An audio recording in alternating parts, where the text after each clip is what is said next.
Thilagavathi madam வந்து ஏடிஎஸ்பியாக இருக்கும்போது பிரபஞ்சனை வந்து ரொம்ப அதீத எமோஷ்னல் தான் எல்லாமே.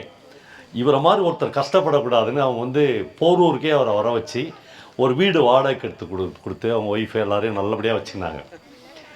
திடீர்னு எல்லாம் மறந்துடும்ல, அது மாதிரி வீட்டில் அரிசி இல்லைன்னு ராணி சொன்னா அப்படின்னு பிரபஞ்சன் வந்து திலகவதி மேடத்துக்கு சொன்னோன்னு ஒரு 1000 ரூபாய், அப்போ 1000 ரூபாய்க்கு ஒரு மூட்டை அரிசி வாங்கலாம்.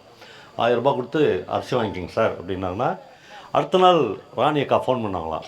அக்கா வீட்டில் அரிசி இல்லைக்கா, நேற்று தானே 1000 ரூபாய் கொடுத்தேன் அப்படின்ட்டு.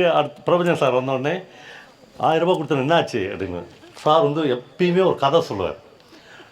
திலகவதி, ஐயோ அது மறந்துட்டேன் பாரு, நீங்கள் 1000 ரூபாய் கொடுத்தீங்களா, அந்த மூலையில் ஒரு கடை இருந்துச்சா, ஒரு சிகரெட் வாங்கலான்னு தான் போனேன். ஒரு சிகரெட் வாங்கலான்னு போனால் ஒரு நல்ல பர்ஃப்யூம் வச்சுருந்தான். எவ்வளோன்னு கேட்டேன். 760 ரூபான்னா ஒரு பர்ஃப்யூம் வாங்கிட்டேன். பாதி மூட்டை அரிசி காலி. அதாவது அவங்க சொல்கிறாங்க, ஒரு கலைஞனை அப்படித்தான் நான் புரிந்து கொண்டேன். ஒரு அரசு அதிகாரி, ஒரு ஆர்டிஸ்ட் மனநிலை ஒரு நாள் கூட அவங்க அதுக்காக அவர்கிட்ட கோச்சிக்கிட்டே இல்லை.